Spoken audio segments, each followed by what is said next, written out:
Welcome, everyone. Thank you for joining our webinar on implementing the operational resilience framework. We are recording this session and will place a copy on our website later. Good afternoon. Overall, this session will last about an hour. My name is Jano Sathasivam, and I will be presenting today with two of my colleagues, Zia Rezvi and Simon Quarmby. Our presentation will examine the framework for operational resilience. Our focus will be on the work needed to implement the framework and how a good choice of tools and methods can facilitate and accelerate this journey. The last part of the session will be used for questions and answers. You may enter questions into the Q&A feature at any time, and we will answer as many as we can at the end of the session. We all work for Ownet Consulting, a specialized consultancy which was founded to offer a different consulting experience based on principles and structures that aim to ensure client success. Our unique model is that all of our consultants have at least 10 years post-qualified experience and a combination of consulting and industry experience. We are rewarded based on our client's success rather than revenue targets, with the client who will determine each individual's end of project bonus. And each consultant has an ownership stake in the business that is built by doing the right things for clients and colleagues. This enables us to keep total cost of delivery to a minimum whilst ensuring sustainable and embedded delivery for our clients. We specialize in transformation and assurance with a particular emphasis on how people, process, technology, and data contribute to organizational success and all aspects of project execution. I shall now speak on the new rules. This drives the urgent need to act now. The regulators began to look at operational resilience a few years ago. Discussion papers were published in 2019, and the consultation process was concluded in October 2020. In March 2021, the regulators implemented the operational resilience instrument and issued their policy statement and supervisory statement. The key dates are important to note, and we will be discussing all that needs to be done within these dates. There is a lot of work to be carried out by March 2022, namely, identify and map important business services, set impact tolerances, determine the crisis scenarios, and start testing. That's less than a year. And then there is a 3-year transitional period to further develop the operational resilience framework, improve testing, and reach a higher level of sophistication. Operational resilience. The definition describes it as the ability of the financial services sector, firms and FMIs to prevent, adapt, respond to, and recover from operational disruptions. The 3 UK regulators have shared objectives towards the financial stability of the UK and the soundness of the firms they supervise. And with the operational resilience rules, they are seeking to further ensure that relevant UK markets always work effectively. The scope covers all UK registered and regulated firms. So this can include an overseas firm if registered in the UK. The outsourcing partners and third parties used by all these firms are also indirectly impacted, as they would need to adopt improved operational resilience measures themselves. Now I would like to take you through the activities and timelines. In summary, within the next few months, firms need to develop the strategy, design the framework, obtain resources, and initiate the project. In a short period of just 10 months, firms will need to have identified and mapped important business services, including the resources that enable them, set impact tolerances, establish the scenarios and started to test against these scenarios. During this period, you must have begun to identify vulnerabilities and the draft action plans to remediate them. The self-assessment documentation will also need to be written as you work through this framework. In the 3-year transitional period, firms will be required to execute remediation activity, improve on the mapping, and increase and conclude testing. Throughout this process, you will update the framework and self-assessment document for significant changes and uphold governance control. I will now pass you on to Zia, who will talk to you in more detail about all that needs to be done by March 2022 and beyond. Thank you, Jano. Good afternoon, everyone. I'm going to go through the practical aspects of operational resilience and the amount of work needed over the next 10 months to prepare for being compliant with the rules by the end of March next year. First, let's try to understand the nature of important business services.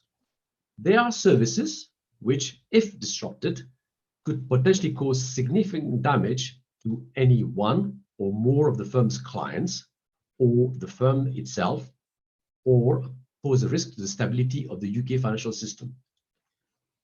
As a minimum, the regulators require firms to consider the nature of your clients, the ability of clients to obtain the service from other providers, how time critical are the services provided, how sensitive is the data handled by the important business services, their impact on your financial position, and could a disruption lead to a breach of law? You should also ensure to identify subcontractors and suppliers in this assessment, because we are basically looking at the resilience of the whole supply chain. The portfolio of important business services should be reviewed annually or after a material change to your business, or if there are any changes in the market in which they operate. Please bear in mind that this identification exercise should be started as soon as possible to meet the March 22 deadline. The next stage of the work requires you to map the process around the important business services. And this needs to be done at a detailed level to help you for the next stage of the project. Finally, you must identify and document the enablers who are critical to the delivery of important business services. Here we're talking about people. Firms need to understand which people are responsible for processes, technology, and implementing monitoring controls. Technology, you need to focus on identifying underlying systems and the architecture which supports the provision of the services. Facilities, typically these will include office location, branches, and including third parties facilities which are critical to deliver services. The final enabler is information. Here we mean any data, feeds, or material that is required by a firm to deliver a service. Also worth bearing in mind, you can rely on the existing set of data like the firm's risk profiles, recovery plan, and historical incidents. As you can see, once you start building a picture of the relationships with the business services, the layer of complexity increases and a high degree of planning is required and should be started as soon as possible. After mapping, we get to defining impact tolerances. Now, what do we mean by them? Here we are referring to the disruption to an important business service. Basically, this is the maximum disruption to your important business services that your customer, the market, and your business can tolerate. As a minimum, the regulators require firms to consider factors such as nature of the client base and the number of clients impacted, the nature of the impact, the potential financial loss of the clients, financial loss of the firm, the impact on the firm's reputation, the potential impact on the market or consumer confidence, the potential loss of functionality or access for clients. Don't forget impact on data. in terms of availability, confidentiality, or integrity. And you must also watch out for fluctuation in demand for the firm's important business services, which means we need to ensure that the impact assessment is appropriate in the light of peak demand for the important business services. At this stage, it is worth mentioning that the board has to sign off on the selection of the important business services and the impact tolerances. A quick reminder on the frequency of assessing these impact tolerances. They should be reviewed if there is a material change to the firm's business or the market in which it operates, and in any event, no later than 1 year after the last assessment was carried out. So, having taken all these factors into consideration, how do you actually define a tolerance level? The simplest measure relates to a service being completely offline, that is, not available to the users. In this case, we can assess the length of time that elapses before an unacceptable level of harm occurs. The impact tolerance can be defined as this period of time. Of course, as mentioned a few moments ago, it is necessary to look at this from a point of view of vulnerable customers and peak periods. This adds to the complexity of the exercise, and several permutations need to be evaluated to get the final figure. In some circumstances, it may be appropriate to bring the important business services back online, but at a lower level of performance. The rules suggest that this might be considered if the benefits of resuming a degraded service outweigh the negatives. And this might be something you need to discuss with the authorities to confirm they agree with your reasoning. So, if a degraded service is to be used, then the impact tolerance might be defined as a mixture of a period where the service is fully offline, followed by an interim period where both the performance level and expected durations are identified. Of course, it's also possible for the service to drop directly to the degraded position without actually being offline. Again, the profile of this type of tolerance needs to be recorded together with the rationale and reviewed at least annually. A firm must also develop scenarios to assess its ability to remain within its impact tolerance for each important business services in the event of a severe but plausible disruption to its operation. So what kind of scenarios are we talking about? As you'll appreciate, they are wide-ranging, but here are some examples. Corruption, deletion, manipulation of data, which are critical to the delivery of its important business services. Non-availability of facilities or key people. Non-availability of third-party services, which are critical to the delivery of its important services. Loss or reduced provision of technology supporting the delivery of the services, and there are many other examples. Next step, testing. It is worth pointing out you must develop and keep up an up-to-date testing plan to ensure it can remain within the impact tolerance for each of its important businesses.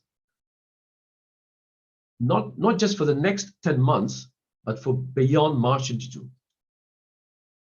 In addition to looking for a range of negative conditions to apply the test, you must carry out the scenario testing if there's a material change to the firm's business or important business services which have been identified, or new impact tolerances have been set following a previous test. If you rely on a third party for the delivery of its important business services, there is an expectation you work with the third party to ensure the validity of your scenario testing. The final point I would like to make is you are ultimately responsible for the quality and accuracy of any testing carried out, whether by you or by a third party. As you will appreciate, to maintain effective resilience, lessons learned after testing is an important feedback mechanism. This important process allows you to identify weaknesses and take action to improve your ability to effectively respond and recover from future disruptions. Following lessons learned exercise, you must make the necessary improvements to address weaknesses identified. As indicated on the slide, start improvement by March 22 and complete them by March 25. Well, if you thought all these activities were so far demanding, this final step will be just as onerous. You must produce a self-assessment documentation. As a minimum, the regulators require firms to include identification of important business services and why they were chosen, your impact tolerances, and explain your rationale, your approach to mapping, identification of the key enablers necessary to deliver each of its important business services, identify vulnerabilities, explain scenarios defined, justification of your testing plan, also provide details of scenario testing, plus explain assumptions made in relation to scenario design. You must also document lessons learned, exercise conducted, and associated action plan taken. Also worth noting that all this record needs to be signed off at executive level to ensure there is proper oversight. A critical aspect of this compliance exercise is ongoing communication. You should have a conversation with the regulators early in the process to discuss your project plan, your priority in selecting the important business services, and agree the level of sophistication to be achieved by March 22. You must have an internal and external communication strategy to act quickly and effectively to reduce any anticipated harm caused by operational disruptions. Now, things to watch out. You should clarify how the strategy will provide important warnings or advice quickly to clients and other stakeholders. And the strategy should provide clear, timely, and relevant communications to stakeholders in the event of an operational disruption. To summarize, the next 10 months are critical, but you should recognize that there is a lot to do, and a lot of detailed work is required with complex and rigorous documentation, which needs to be captured and maintained in an embedded and sustainable framework. I will leave you with this final slide on how these activities fit in the context of the timeline expected by the regulators. By 31st of March 22, you must have identified important business services, set impact tolerances, and carried out mapping and testing to a level of sophistication necessary and agreed with the regulators. Beyond this date, you will need to continue performing the activities to remain within impact tolerances for identified and additional important business services.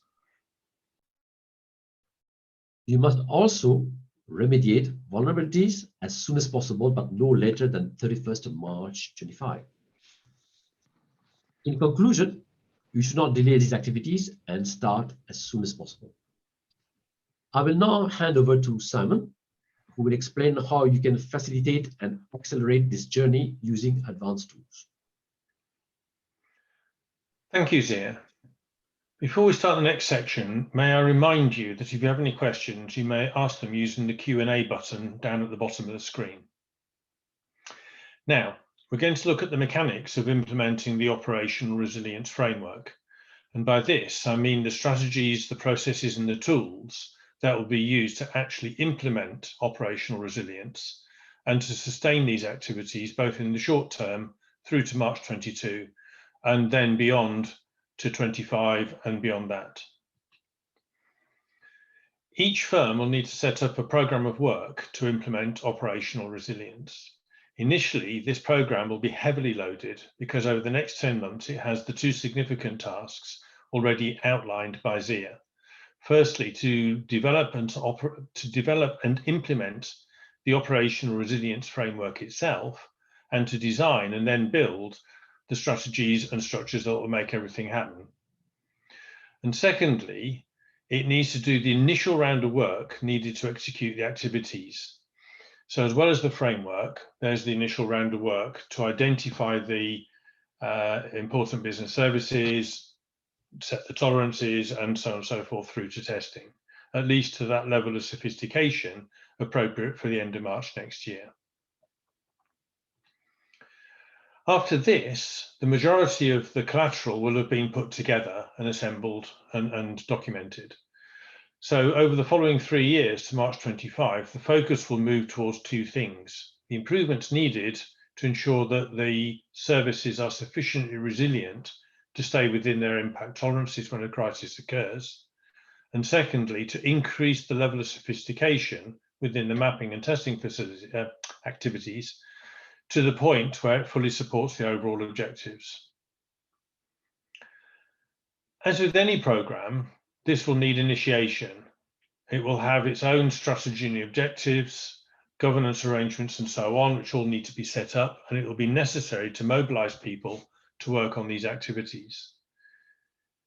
In the initial period, where multiple overlapping activities occur, particularly up until March next year, additional resources may be required to augment internal staff assisting in the programme, especially those internal staff need to focus on their specialist areas as being what they are contributing to the programme. It is also likely that the programme will need to adopt an agile approach in order to meet these timescales. This will allow leading activities to move on to the next step, whilst others are still in progress.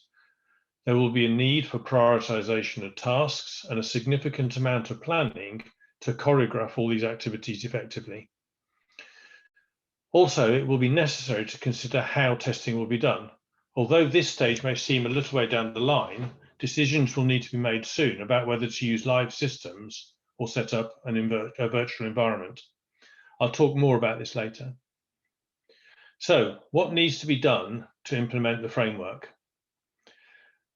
The supervisory authorities have made it clear that the strategies, processes, and systems needed to implement the framework must be in place by March 22. Logically, these are a high priority item, as well as being ready for the next March, they also are needed to underpin all the other work which needs to be done. I will talk more about the processes and systems on the next slides, but let's start with strategy.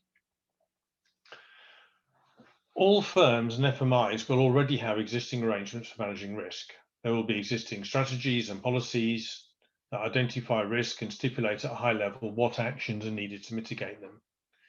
There will be existing teams tasked with risk management with their own processes and procedures, and they will work with operational managers to manage risk across the operation. It makes sense to review these arrangements to see if they can simply be extended or if a completely new approach is needed to support operational resilience. In terms of building an operational resilience strategy, this needs to identify the right people within the risk teams and the wider business who will be responsible for operational resilience, both short-term and long-term. The strategy also needs to set the objectives and structure for what activities are needed, determine how the processes and systems will be developed and maintained, how future changes, anything which might interact with the running of important business services, will be picked up and evaluated to see if it has an operational resilience impact or require changes to the documentation that's already been created. Zia mentioned this a few times, where the documentation needs to be updated at least annually or after a significant change.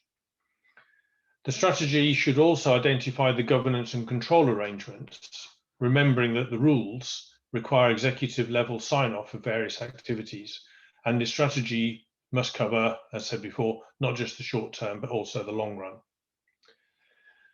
The strategy might also want to consider things such as how and to what degree to collaborate with other firms, how to manage subcontractors and suppliers, including where a firm uses infrastructure provided by others, and when and how often you will be talking to the supervisory bodies to agree to check whether your response to the rules is appropriate and proportionate to the level of your business.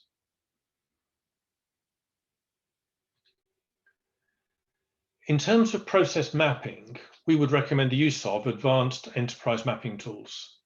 In Ownet, we use the Aries suite of tools provided by Software AG. We are a Software AG partner. These tools are recognized by Gartner, and they are in the leaders quadrant for this type of tool set. Essentially, these are centralized tools. This means they have the advantage of providing a single source of truth to all users, whether they be designing or mapping the processes or reading the finished product. The content is readily available at work, at home, or elsewhere, and because it includes strong governance and publishing tools, users can be sure the content is always up to date. This makes it much easier to manage the processes right across the organization and keep them compliant. It's very different to the task of finding, collating, and publishing individual files, as you might need to do with tools such as Visio, and then keeping them updated, which sometimes feels like herding cats. Aries has other benefits from being on a centralized pool of information. During process mapping, shapes are placed into diagrams, which, for example, could be a process map, but it could also be a system infrastructure diagram or an organizational chart or a strategy diagram or whatever. Aries itself supports over 100 different types of enterprise-related diagrams. Then, once it's been created, that shape which is being used in a map, in a diagram, is stored in the system.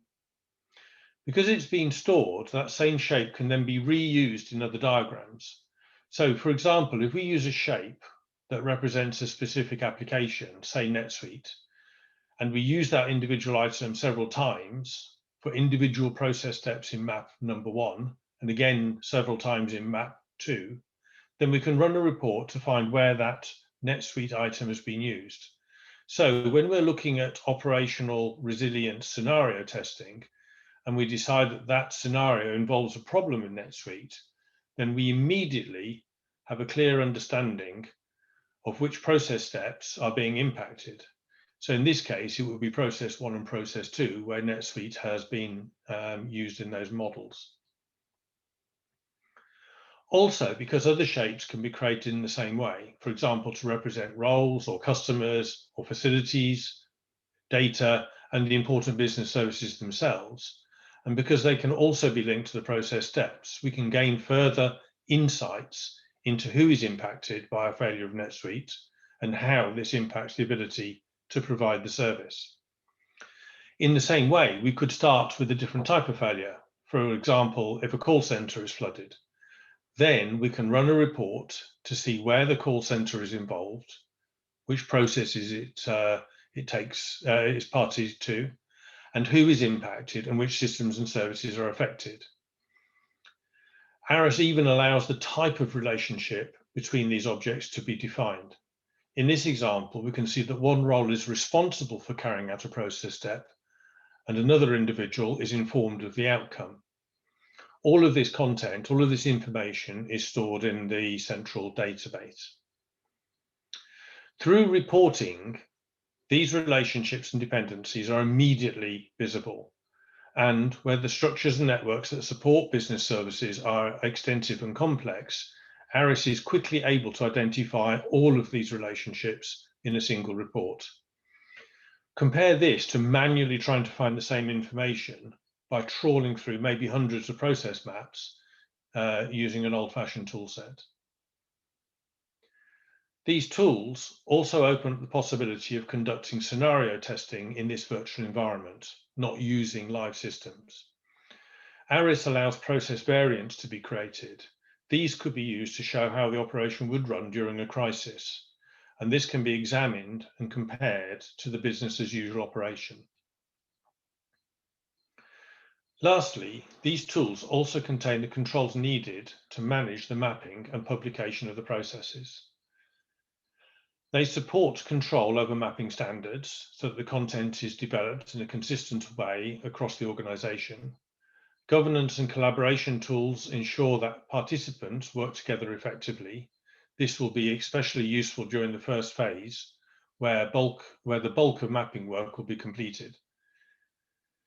The participants, such as process owners, applications architects, data architects, whatever, they are given responsibility for their own diagrams. which means that they're the ones that approve them for publication, thus preventing deviations from approved ways of working. All of this accelerates the mapping and distribution of processes and would support the operational resilience tasks to be completed by March 22. And it also provides the platform for long-term management of processes and supporting structures. The Aries Enterprise Mapping tool also has extensions to permit automated process discovery. That is to say, the ability to capture information on how existing processes operate. There are two options here. Data mining. This extracts historical transactions from current systems and assembles them into end-to-end process chains. From this, it is possible to identify how processes actually operate, how they're executed. And this includes finding variations to the process and bottlenecks and identifying rework. Robotic process discovery is slightly different. In this case, a desktop robot is used to capture keystrokes from a workstation. And this allows all the activities done by the user to be identified, including those things which are not directly part of the main transaction being processed. So, for example, the user might go to a different system to check a report before coming back to complete the main transaction. So robotic process discovery helps with process analysis by finding these kind of offline or indirect process steps. And then the process owner can ask, why did the user run that report? What was the purpose? And should it be added to the official process? Both types of automation accelerate process mapping and, if set up correctly, can even map the processes automatically. So the mapping of the processes can be done very, very quickly, which could be an advantage over these next 10 months. Currently, Aries is the only tool set on the market that can do this. Moving forward, these tools can also be used for ongoing performance tracking. Rather than just extracting the information once in the initial stage to help with process discovery and the initial mapping, it is also possible to set up permanent links between your systems and Aries. And then these can be used to feed dashboards or provide alerts highlighting performance issues or process deviations. Aries can also run process simulations. This is where the tool executes the process multiple times in the virtual environment. It runs through the process time and time again, maybe 1,000 times or more. This includes the known exceptions and the alternative paths included in the process map. To find out, and it calculates how many times each pathway, each end-to-end flow through the process is used. From this, the overall efficiency of the process can be analysed and decisions made about whether it needs to be improved and where that might take place. How does this help with operational resilience? Well, if we also create process variants in Aries, for example, to reflect the abnormal operation that occurs in a crisis, then we can also use these simulations to compare the crisis operation to the BAU process and see the impact of that scenario on the important business service. Alternatively, if we map a proposed operational resilience improvement to close one of the vulnerabilities identified during testing, then we can also evaluate the effect of that change through running simulations before committing money to actually make that project take place. All of this helps with making agile decisions within the operational resilience framework and should quicken the tasks that need to be done over the next few years. So we've reached the end of our presentation. Jano has summarized the new rules that come into force at the end of March next year.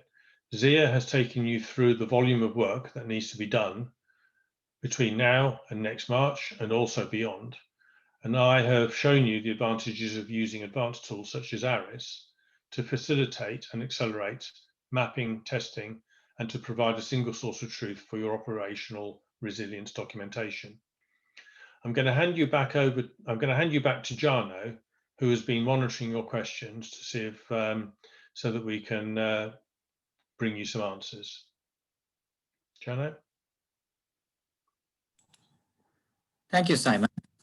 we have received a number of interesting questions. Please feel free to send in more questions. You may have been involved with listening to the presentation, but you can now send us more questions if you wish.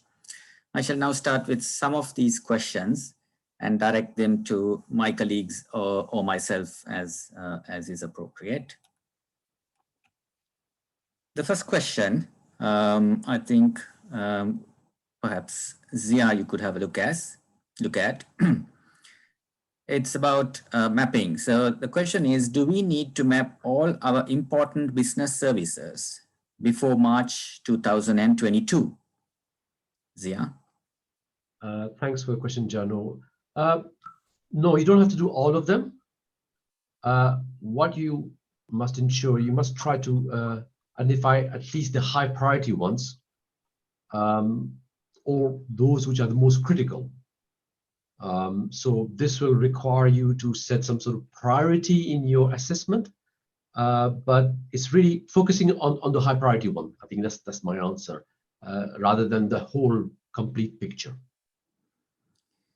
Yes, thank you, Zia. So of course you can do everything if you got the time and the resource, but at least if you plan to cover your most critical important business services, that would be a good start to go by. The next question is about enterprise management tools and Aries. So Simon, here's one for you. You spoke about enterprise management tools and Aries. How easy is it to train us, and can we adopt this quickly? Aries is a piece of software. So like any piece of software, you have to buy the licenses. And then you're faced with the decision about whether to have that software installed and running on premises or whether you want to do it on the cloud. Software AG offers the Aries tool set in a cloud environment, which means that you can be up and running very quickly. The installation takes about a week. That would be done by Software AG. And typically, where we support that is at that point where it moves from an installed piece of software into getting that software up and running, people trained, and so on and so forth. So we would provide help and support with configuration of the software, putting your logos and colors onto the page, getting users set up, identifying what mapping standards are appropriate for your operation, and then we can help with looking at the roadmap, training plans, training provision, support on initial mapping, and that might include proof of concept or proof of value type of activities. And if wanted, we could then also help and advise on building a process management capability with a center of excellence and so on. So how long does that take? We tend to do the knowledge transfer, the training, in a kind of structured way so that we get people up and running very quickly. So there'll be modeling, mapping processes within a week or so. And then what we do is we feed in extra sophistication, extra knowledge as the users who are doing the work become more familiar with the tool and generally move it forward in that way. So yes, it can be up and running very quickly, particularly if you take a cloud-based option and work on that method. Does that cover it, Jano, do you think? Yes, I think that was excellent, Simon. Thank you. So as Simon has also told us during the presentation, we have a lot of experience in Aries, and he has mentioned all the benefits of using Aries for something like the operational resilience framework. We can co-work with yourselves and get you quickly up and running and also support you through the whole process. Obviously, if you've got an existing enterprise management system, we can always work with that as well. And we can help you in all the other offline events if you want to as well, which is dealing with all the sort of mapping and project management. Yeah, so thank you. My next question is about the compliance time frame. So it's by when do we really need to be compliant? So I might just answer that. So as we mentioned in the first section, the rules come into force in March 2022. So the documentation, the publications have all come in by March 2021, but the rules will be enforced by March 2022. So that's your first sort of compliance hurdle. And there's a lot of work to be done. We're almost in middle of May, so that's why we keep on saying there's just 10 months to actually do a lot of work in this area. And then we've got the transitional period of 3 years to kind of improve and also do the remediation. The regulator will also take into account your organization size, how critical you are, the provision of services, how critical it is to your customers, etc. So again, if you can have discussions earlier on with them, you can then sort of agree your plans and be able to get to the compliance state. The next question is on collaboration. So it kind of flows through. I'll put that across to Zia. The question is, how does the regulatory collaboration and obligation managed due to dynamic nature of internal and external environment? And what's the best or a more robust way to have this managed or monitored on an ongoing basis? Jano, are you referring to a collaboration with the regulators? Yes, that's what I think they are saying. So they're saying how regulatory collaboration and obligation, how is this managed due to the dynamic nature of internal and external environment? So I guess things are happening around the environment, and at the same time, they need to have this robust collaboration being managed. I guess it's partly project management, but I'll have your opinions here. Well, actually, once you've established your project implementation plan, have identified your critical, important business services, and have a sort of a brief outline of the scenarios and impact rounds, I think you should engage with the regulators as soon as possible. First of all, just to get an idea, just you are going in the right direction, but also established the frequency of this consultation and some sort of timeline, and just make sure that you agree as some sort of a framework of how you will discuss any changes in the environment, anything business as usual, and so forth, and so many other factors. But the main thing is just to establish a contact as early as possible and identify the right contacts within the regulators so that you can freely go back to for any queries. I don't know if Simon wants to add anything else on this. I was only coming back to this March 31st, 2022 thing. So it's been mentioned several times, but there is a level of sophistication required for the end of March next year. And I think this is quite vague. It's not vague, but it's in terms of how the rules are, it's an open point about what that level of sophistication means, what's appropriate, what's correct for a particular firm, and that's where the conversation with the regulator will be particularly important. You talked about not necessarily having to test all your business processes, important business processes, by that time, but where you draw the line, I think, is a real case in point in terms of how and where you would want to agree with them what is meant by this phrase sophistication in the context of your particular firm, the services you provide, and so on. So you will have a view, you'll want to collaborate with them about what your rationale is for drawing the line in a particular point, and check that they are not kind of totally disagreeing with that. Yes, thank you, Simon. Yeah, that's a good point. So as Zia mentioned and Simon mentioned, I think the more if you can start speaking to the regulators at an earlier stage, be open and frank, and things discussed, then you will be in a better position to decide up to what level of sophistication you can go on with in the first 10 months and then proceed there onwards. So the next, of course, you have to have that full level of sophistication by 2025. So it's yes, that's it's right. a point in time. It's an interim step, isn't it?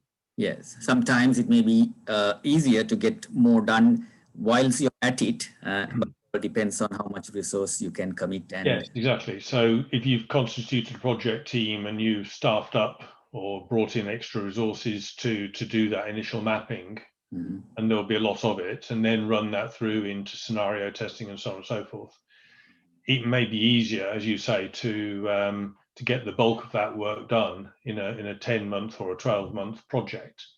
yes, And then sort of focus on the improvements, if any, are needed to eliminate vulnerabilities. But of course, that will depend on the individual firm and the dynamics of that and so on and so forth. yes, that's right. Yes. So yes, thank you very much. Coming back to the next question, which involves the acceleration and sort of assistance of these improvised tools.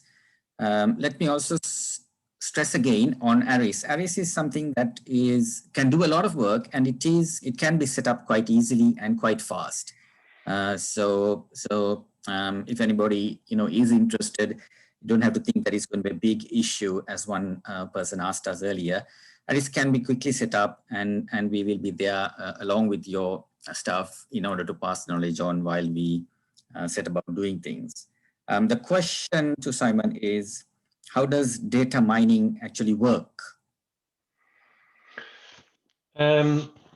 Data mining is, I think I covered it to a fair degree, but the data mining in concept is that you have your existing systems. Transactions have been recorded in those systems over years, months, days, whatever. And what you can do is you can extract a set of transactions from a system. All of those will tend to be date stamped, time stamped, and what the process mining does is it looks at those transactions, identifies which sequence they have been executed in, and then produces those end-to-end flows. So if it sees a transaction going back to an earlier step, then it will treat that as a piece of rework. If it sees a transaction going off through various other steps which are not on the official process, then that can be seen as a non-conformance. But essentially, data mining is using that historical transactional data to analyze and understand processes as they are actually executed, as opposed to where you think they were executed. Yes, thank you. So this is where we can get actual factful data, where nothing is hidden up or camouflaged. We get an actual data, actual position, actually how the process flowed through. So there can be much more confidence placed on this by the organization. So we've got possibly time for one more question, and then if anybody does have a pressing question, please go on. The question is on what is the main measure when setting these impact tolerances. So I think I'll just answer that one. It's about the general metric that has been spoken about by the regulator is on the time.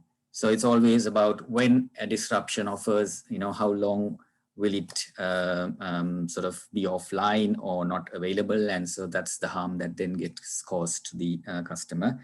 But there could also be some instances where you look at subsets of like value, sort of a customer segment. So if it's, I think Zia touched on it in his part of the section, if the particular impact is to sort of affect very vulnerable customers, then you have to look at being able to provide an alternative to them or get the service back and running much faster than if it was to sort of customers in general.